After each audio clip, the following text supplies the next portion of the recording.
Assalamualaikum warahmatullahi wabarakatuh. Apa kabar pemirsa Baitul Mukmin dimanapun Anda berada? Semoga selalu diberikan kesehatan dan umur yang panjang.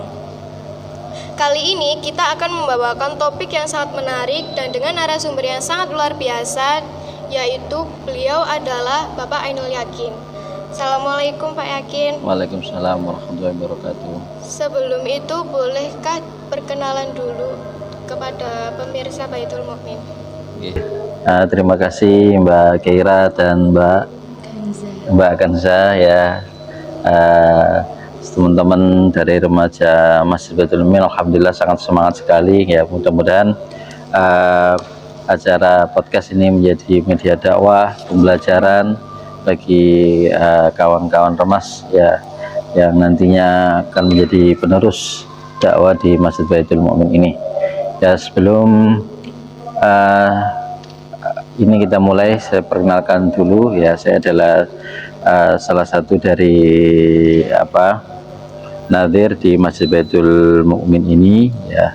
Saya juga pengajar di TPQ Aminin yang berada di bawah naungan Yayasan Masjid Baitul Mukmin ya. Aktivitas sehari-hari di masjid ini, kemudian kalau aktivitas sehari-hari pekerjaan di penyuluh agama KUA Kecamatan Purworejo, Kantor Kementerian Agama Kota Pasuruan.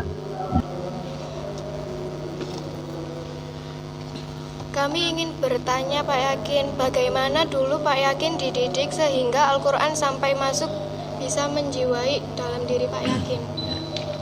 Ya, sebetulnya Al-Quran, pendidikan Al-Quran itu adalah pendidikan yang dimulai dari kecil ya. Kalau dulu Pak Yakin itu hidup di desa ya, karena Pak Yakin itu aslinya itu berasal dari Lamongan ya.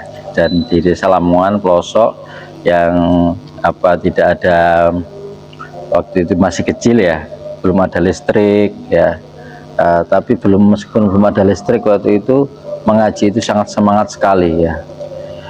Mengaji itu di masa kecilnya Pak Yakin itu mengaji ke guru di musola itu 3 kali sehari. Jadi zuhur itu kita mengaji ke Pak Guru yang ada di musola, kemudian maghrib kita mengaji lagi, kemudian subuh kita mengaji lagi ya. Bahkan kalau subuh itu agar kita tidak ketinggalan mengaji, kita itu dulu itu waktu kecil itu sampai tidurnya itu di musola ya, biar waktu bangun subuhnya itu enggak ketinggalan. Nah, jadi dibangunkan sama Pak Ustadz untuk ngaji gitu. Masya Allah sekali ya Bapak. Lalu menurut Bapak, apa makna Al-Quran di hatiku? Ya, Al-Quran ya di hatiku adalah bagaimana Al-Quran itu menjadi teman ya. Setiap kali ketika kita dimanapun kita berada, Al-Quran itu, bagaimana Al-Quran itu menjadi teman kita. Dan menjadi teman itu, Al-Quran itu akan menjadi penenang di dalam jiwa kita ya, karena Al-Quran itu adalah fungsinya itu sangat banyak sekali. Bagaimana Al-Quran itu bisa menjadi obat hati kita ketika hati kita itu gelisah ya. Di dalam Al-Quran dijelaskan, wa nunazzilu minal Quran ma huwa syifaa'u rahmatul lil mu'minin.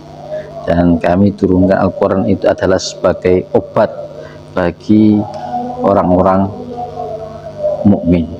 Jadi Al-Quran di hatiku adalah bagaimana Al-Quran itu selalu menjadi teman kita dimanapun kita berada. Ketika Al-Quran itu sudah menjadi teman kita, insya Allah hidup kita akan terarah dan berkah seperti itu.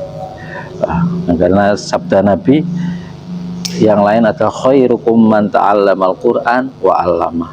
Sebaik-baik dari kalian adalah orang yang belajar Al-Quran dan mengamalkan Al-Quran. Jadi orang yang memprioritaskan Al-Quran ya, belajar berarti kan selalu ingat dengan Al-Quran, selalu mengedepankan belajar Al-Quran dan mau mengajarkan mengamalkan Al-Quran, maka dia akan mendapat predikat dari Allah, yaitu sebaik-baik manusia, sebaik-baik makhluk, ya, sebaik-baik hamba, sebaik-baik manusia, seperti itu. Menurut Pak Yakin, mengapa Al-Quran penting dalam kehidupan seorang muslim? Ya karena Al-Quran adalah sebagai petunjuk. Ya, Al-Quran itu petunjuk sebagaimana di dalam Al-Quran di surat Al-Baqarah, sampai napal ya, yaitu alaf juz 1 itu alif lam mim. Terus kenapa? Dzalikal kitabula hudal muttaqin. Dzalikal kitabula raiba fi. Itulah kitab yang tidak ada keraguan di dalamnya, hudal lil muttaqin, sebagai petunjuk bagi orang-orang yang bertakwa. Jadi Al-Quran itu kalau diibaratkan kendaraan, Al-Quran itu adalah manual book atau aturan cara pakai bagaimana kita hidup di dunia ini dengan baik agar kita nanti bisa selamat dunia dan akhirat. Itu semua itu ada di dalam Al-Quran, seperti itu.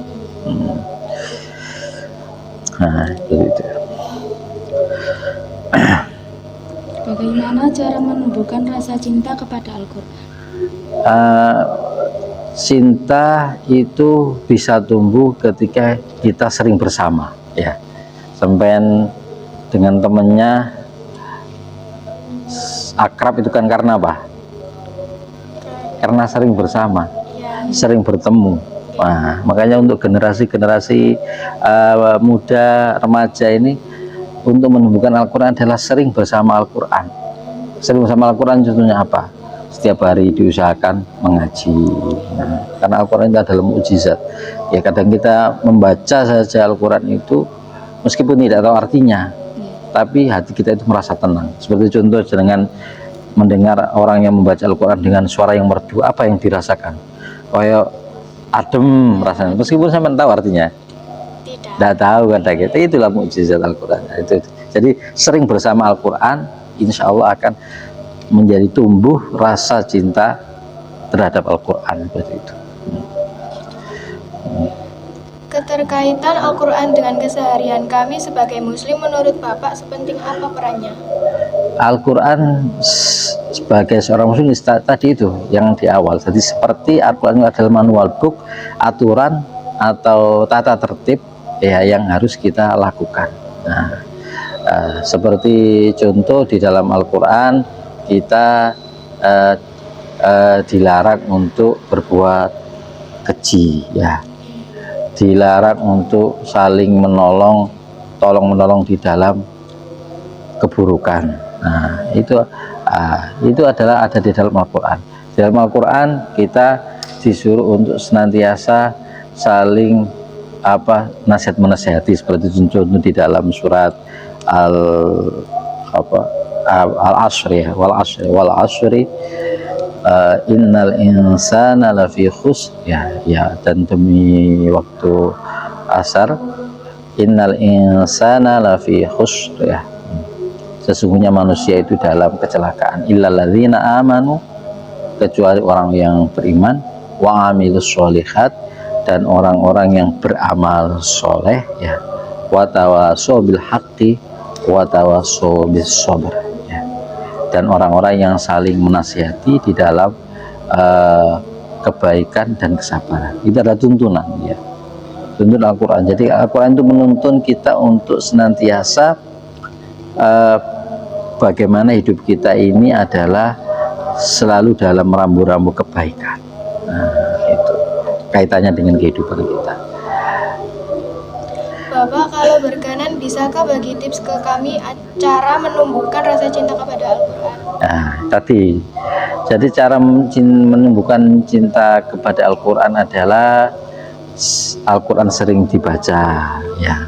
Kemudian Al-Quran dipahami, ikut kajian-kajian, ada majelis taklim atau ada pengajian-pengajian. Nah, di situ sampean akan mendapatkan keterangan-keterangan bagaimana keutamaan Al-Quran. Jadi di situ sampean akan tahu, ketika sampean mengenal itu, maka akan timbul rasa kasih sayang, rasa sayang. Makanya akan ada istilah tak kenal maka tak sayang. Nah, itu Al-Quran juga berlaku. Jadi kalau kalian kenal Al-Quran, bagaimana kehebatan Al-Quran, mukjizat Al-Quran, maka kalian akan semakin sayang dengan Al-Quran. Seperti contoh, maka ini kan pernah lomba ya, juara ya, juara lomba apa itu? Tilawah ya, tilawah. Itu kan seneng kan? Karena apa? Seneng juara, akhirnya giat di dalam apa? Belajar Al-Quran. Cinta, semakin cinta dalam dengan Al-Quran.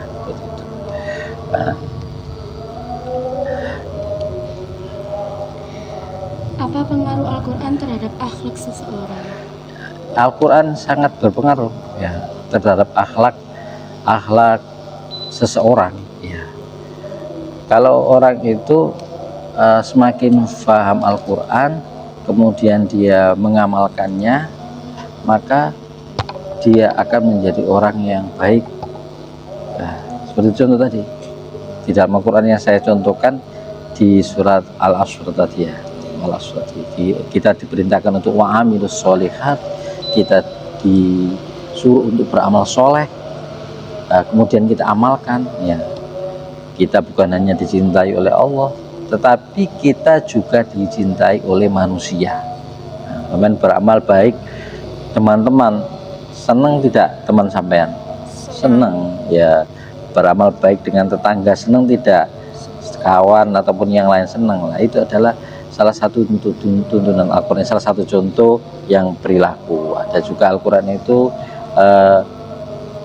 perintah zakat, atau zakat, perintah untuk mengeluarkan zakat. Zakat itu adalah salah satu perilaku kepedulian sosial, di samping kewajiban bagi seorang muslim, tapi juga manfaatnya kepedulian sosial. Ketika saya menjadi orang yang peduli sosial, saya juga akan disukai oleh sesama. Jadi yes, sangat lengkap bagaimana Al-Quran itu menuntun kita. Semoga di hati kami tertanam cinta seperti itu ya Pak. Ya. Setelah tahu seberapa pentingnya cinta Al-Quran dari penjelasan Bapak tadi, apa berarti memang sangat penting sekali ya Pak? Lalu untuk manfaatnya deres Al-Quran setiap hari selain mendapatkan pahala dari Allah, apalagi ya Pak? Salah satu sabda Nabi Muhammad SAW itu pernah bersabda seperti ini, nawwiru buyutakum bidilawatil Quran. Terangi nawwiru buyutakum, terangi rumahmu atau tempat tinggalmu bidilawatil Quran, dengan bacaan Al-Quran. Jadi Al-Quran itu di samping kita membacanya itu adalah bernilai pahala di sisi Allah ya, tetapi juga manfaatnya adalah bisa menerangi rumah kita, menerangi dari hal-hal yang tidak baik menjadi baik. Di rumah kita itu kan kadang ada kurang tentram, nah, kita bacakan Al-Quran biar rumah kita itu kelihatan adem dalam artian batinnya ya. Kalau gelap itu meneranginya dengan apa? Lampu. Nah, Al-Quran itu seperti lampu. Kalau kita sering baca di rumah ya. Kalau sering baca di rumah, Al-Quran itu akan menjadi penerang dari kegelapan yang ada di rumah kita. Juga akan menimbulkan solusi. Kadang di rumah kita itu mungkin orang tua kita atau siapa, sampean sendiri dalam kesulitan, baca Al-Quran, insya Allah sampai akan mendapatkan penerangan solusi dari Allah. Sampai yang saat ini dalam proses belajar ya, ada kesulitan belajar, baca Al-Quran, insya Allah akan diberikan jalan oleh Allah untuk memahami suatu kesulitan yang sampean hadapi. Itu jadi banyak sekali. Masya Allah sekali Pak Nggih. Mohon dikoreksi kalau saya salah. Al-Quran dapat menenangkan hati, benarkah Pak? Iya benar. Benar sekali.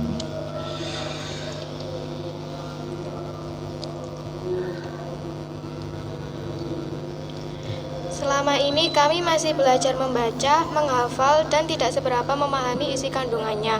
Bolehkah kami Bapak ajarkan apa yang harus kami lakukan agar kami tidak hanya membaca tapi kami bisa memahami maknanya? Ya, memang Al-Quran itu di samping tahapnya, di samping tahap kita adalah Al-Quran ini, agar ini Al-Quran itu bukan hanya kita itu tahu bacaannya saja ya. Kalau tahu bacaannya saja sebetulnya juga kita sudah bernilai pahala di sisi Allah. Tetapi juga bagaimana kita juga memahami isi kandungan Al-Quran sehingga kita bisa mengamalkan dalam kehidupan sehari-hari. Caranya adalah kita juga belajar ilmu-ilmu yang lain ya. Di samping kita belajar membaca Al-Quran, kita juga belajar ilmu agama yang lain ya. Kalau di TPQ Aminin yang di Masjid Baitul Mukmin ini, di samping anak-anak itu diajarkan untuk membaca Al-Quran, juga dia ada madin. Nah, madin itu juga diterangkan ayat-ayat Al-Quran, dan itu adalah salah satu cara untuk memahami Al-Quran. Artinya ilmu-ilmu yang lain, ilmu agama yang berkaitan dengan Al-Quran juga diikuti. Ada pengajian di masjid ya, pengajian di masjid kan ada pengajian itu malam Senin. Nah, itu juga diikuti. Itu adalah salah satu cara untuk memahami Al-Quran, karena di situ juga Al-Quran itu diterangkan isi kandungannya. Nah, jadi bukan hanya belajar sendiri ya, memang penting juga membaca terjemahannya, itu penting. Tetapi lebih penting lagi di samping membaca terjemahannya juga belajar kepada guru. Kalau sama di sekolah berarti belajar kepada guru agama. Kalau tidak ada yang tidak paham, oh saya tidak paham ayat ini, tanya kepada guru agama, itu bisa seperti itu. Itu untuk memahami isi kandungan Al-Quran. Kemudian kalau sudah tahu, diamalkan sedikit-sedikit. Kalau belum bisa banyak, sedikit diamalkan ya, sedikit demi sedikit akan menjadi banyak seperti itu.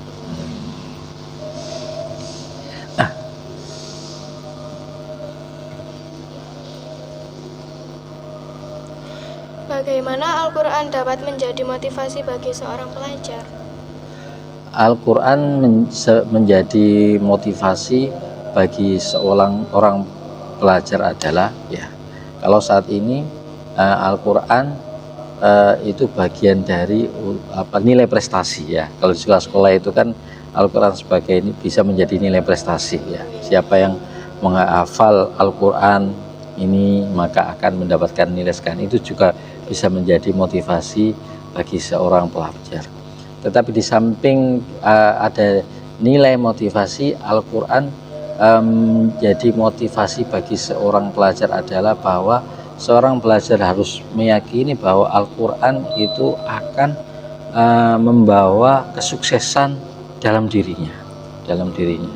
Ketika banyak istilahnya memahami Al-Quran, maka dia akan diberikan kesuksesan. Ya, ini juga dijelaskan dalam salah satu hadis atau maqalah yang sebunyinya seperti ini. Al-Qur'anu ghaniyyu la faqra ma'hu. Al-Quran itu kaya, unggul, dan tidak akan fakir orang yang selalu bersama Al-Quran. Ini adalah merupakan salah satu motivasi juga bagi seorang pelajar. Artinya apa? Ketika sampean mempelajari Al-Quran dengan baik, maka sampean akan memperoleh kesuksesan seperti itu. Jadi tidak mengedepankan, menyampingkan. Contohnya ada teman-teman yang ini sudah sekolah, sudah lulus SDMI katakan, terus ngajinya belum khatam ya, terus mau ngaji lagi malu. Wah, itu juga tidak boleh seperti itu. Selama dia belum mahir betul dengan Al-Quran ya, harus tetap belajar. Kalau sudah mahir betul pun bagaimana mengamalkan, berarti harus terus, karena anggap Al-Quran adalah kebutuhan hidup, maka akan selalu termotivasi untuk belajar Al-Quran. Apa pesan Al-Quran yang paling relevan untuk kehidupan remaja saat ini?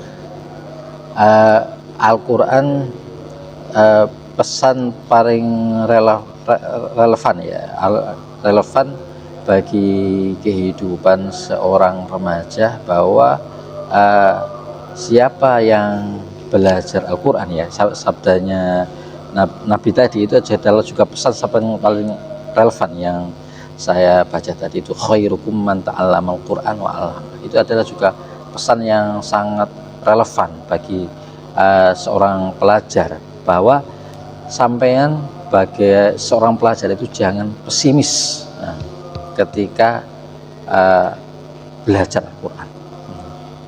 Jadi pesan yang luar biasa. Artinya kedudukan apapun yang berkaitan dengan Al-Quran, ya, aktivitas apapun yang berkaitan dengan Al-Quran itu adalah aktivitas yang mulia. Meskipun nanti sampean katakan lulus di sekolah SMP, SMA, kemudian sampean mengajar TPG katakan ya, mungkin itu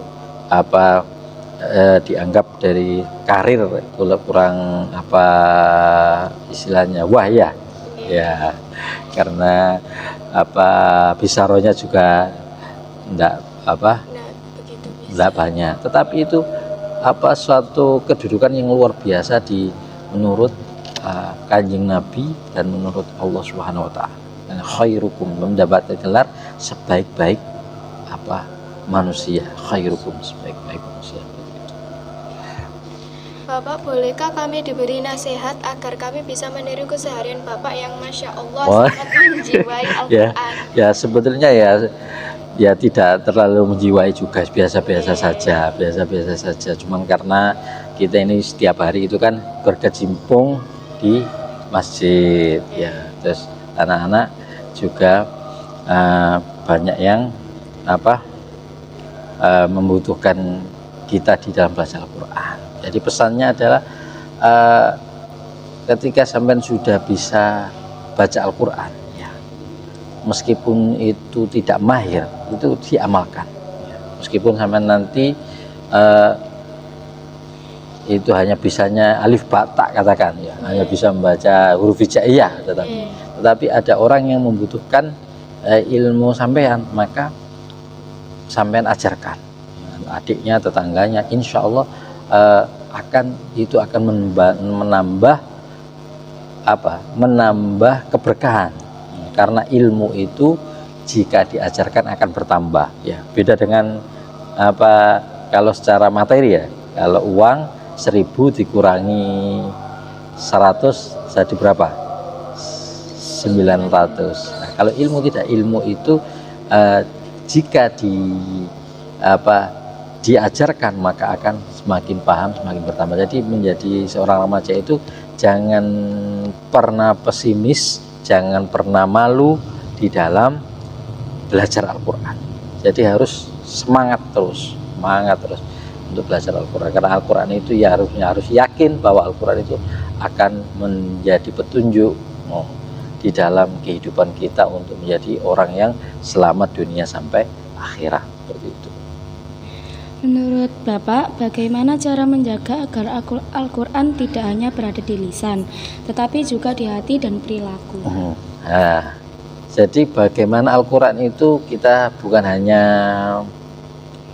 ada di bacaan saja, ya. Ketika kita sudah paham dengan Al-Quran, satu ayat saja itu kita amalkan.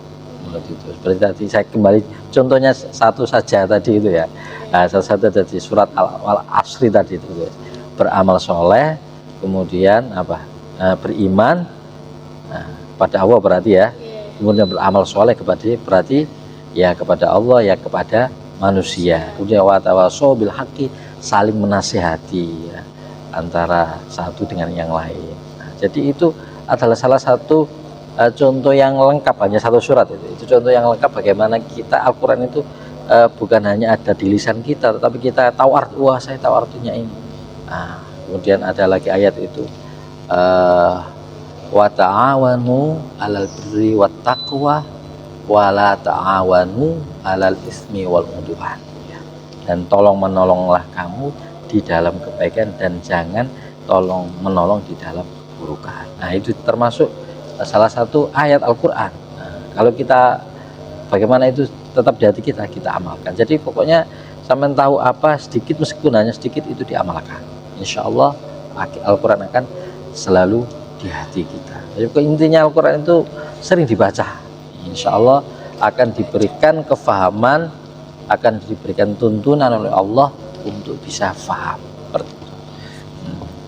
Sebagai penutup, apa pesan Pak Yakin untuk generasi muda dan para pemirsa di luar agar menjadikan Al-Quran sebagai bagian dari kehidupannya? Ya, para pemirsa dan kawan-kawan ya, dan Ormas Masjid Baitul Mu'min dan yang lain ya, marilah kita senantiasa menjadikan Al-Quran itu sebagai teman kita di dunia ini.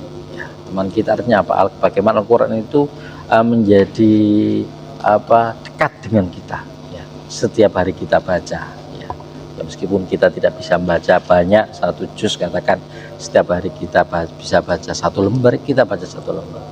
Insya Allah dengan seperti itu, insya Allah hati kita akan senantiasa dekat dengan Al-Quran. Otomatis ketika dengan Al-Quran itu dekat dengan Allah.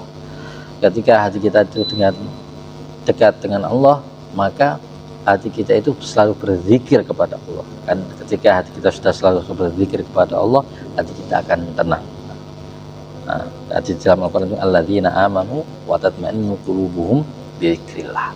Jadi zikir itu bisa menenangkan hati kita. Kemudian bagi pemirsa yang saat ini mungkin belum bisa baca Al-Quran ya, meskipun sudah usia lanjut, tetap semangat. Nah, karena sekarang itu banyak media untuk belajar Al-Quran ya. Tidak harus di TPG, bisa langsung ke guru ngaji, bisa langsung ke teman ataupun yang, pokoknya jangan pernah malu untuk belajar Al-Quran, karena Al-Quran itu akan datang kepada kita nanti di hari kiamat, itu akan bisa memberikan syafaat kepada kita ketika kita dekat dengan Al-Quran, sering membaca Al-Quran. Seperti itu. Alhamdulillah, perbincangan kita pada hari ini telah sampai di penghujung acara. Terima kasih kepada Bapak Ainul Yakin atas ilmu dan waktunya, serta kepada seluruh pemirsa yang telah menyaksikan podcast Baitul Mu'min. Semoga apa yang kita bahas hari ini membawa manfaat dan keberkahan bagi semua. Saya Keira beserta tim podcast Baitul Mu'min mohon pamit, sampai bertemu di episode selanjutnya. Wassalamualaikum warahmatullahi wabarakatuh. Waalaikumsalam warahmatullahi wabarakatuh.